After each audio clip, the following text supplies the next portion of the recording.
On this DIY, we're showing you how to build a toddler helper stand. Now what this is a simple stand with a high tall framework around the top, which allows your little son or daughter to climb in up to the top without falling over, and it brings them up to your level, in other words your working space. So now they're actually part of your life and whatever you're actually doing in the kitchen or the workshop. So we're going to show you exactly how to do it step by step.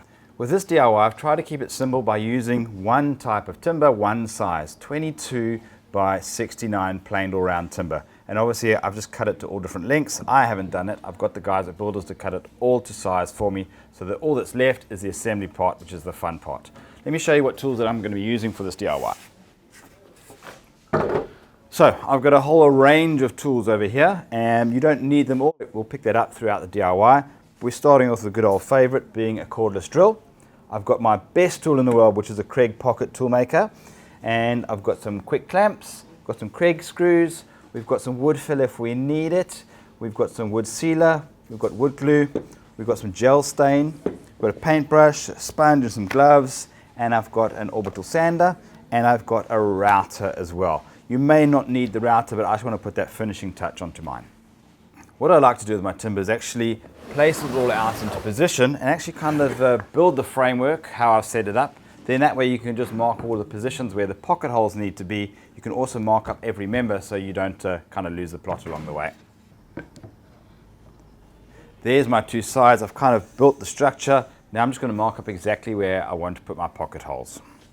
Remember, this is just an indicator of where I need to be putting my pocket holes roughly. I don't have to measure it out. When I put it onto the tool, I'm going to put it into the exact place where I want it. And we also are going to fill these holes up afterwards. This is the Kreg tool, which I'm going to use to make my pocket holes, and what I like about pocket holes is they're concealed and it's a strong joint.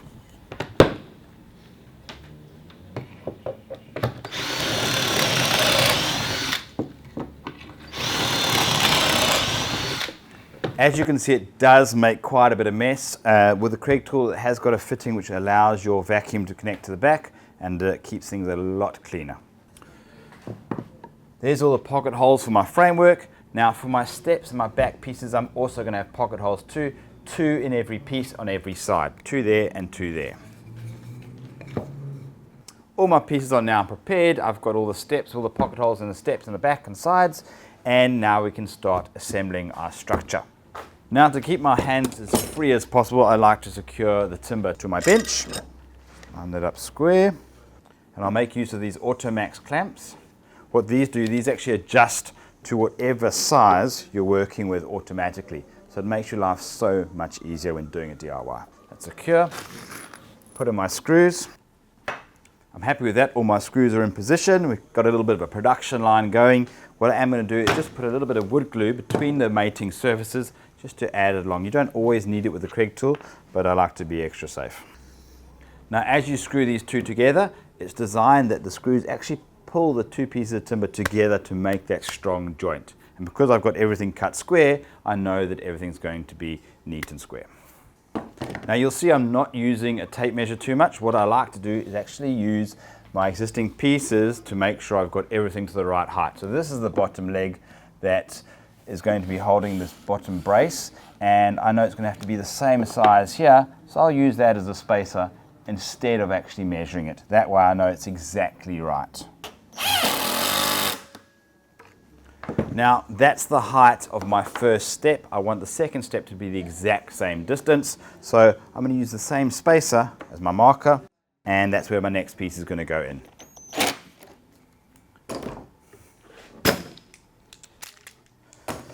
That's that one side finished. What I'm going to do now is I want to plug all of these pocket holes as well. So I'm going to make use of the pocket hole plugs, and I've chosen a pine look to obviously match the rest of my timber, but you can use a different material to get that contrasting effect as well. Very easy to put in. Basically fill the hole with some glue and then squeeze that plug in, and we're going to allow it to dry. Very straightforward. All you have to do now is put that aside to dry and then repeat the exact same procedure for the other side. Right, let's get that down into position. I'm going to clamp it down on my table and pull out my sander, and away we go.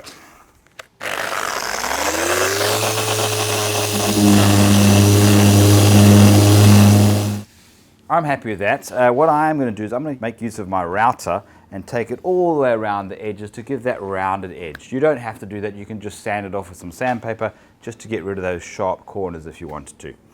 When using a router, you've got to be careful and you've got to make sure that you run from left to right when your timber is on this side of the blade, and obviously right to left when timber's on the other side. So you're starting on. Always double check your cutter. You want to be cutting into the timber and not allowing your cutter to roll along the top of the timber.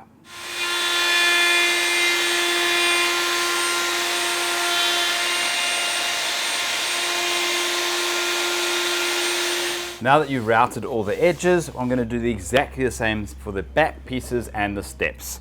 Basically all the way around on both the leading edges, but I'm not going to do the bit where it joins onto the timber, just on the outer edges like so. So let's move those out the way. Let's go open these clamps up. And what we are going to do now is we're going to start assembling our structure, and let's get some shape to this stand.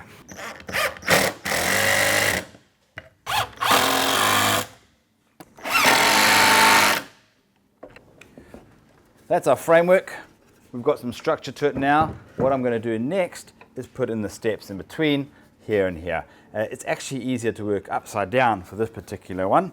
So we'll flip that up, and I'm going to put in a couple of pieces of timber just to clamp them in place to hold my steps so I've got them flush with those two surfaces. Take off the clamps. And there we have it. There's our finished structure. All that we have to do now is the fine tuning. I've got to fill in these pocket holes like I did earlier, exactly the same. Let them dry and sand them down, and then I'm going to stain it. Now that it's sanded smooth, we've removed all the sharp edges and burrs. I'm going to stain it using a Woodok gel stain. I'm going to use a bright blue, quite a nice funky color. And what's nice about it is it still keeps the grain texture look coming through. I'm then going to seal it with at least 2 coats of Woodok floor sealer. The reason why I'm using a floor sealer is because it's going to have a lot of traffic on these steps and wear and tear. That's the DIY complete. If you enjoyed it, like it, share it. You can subscribe to our channel as well. Now, the proof is in the pudding. We need to put this to the test. So let's get this home. Remember, everything that you've seen here is available at your local builder's outlet.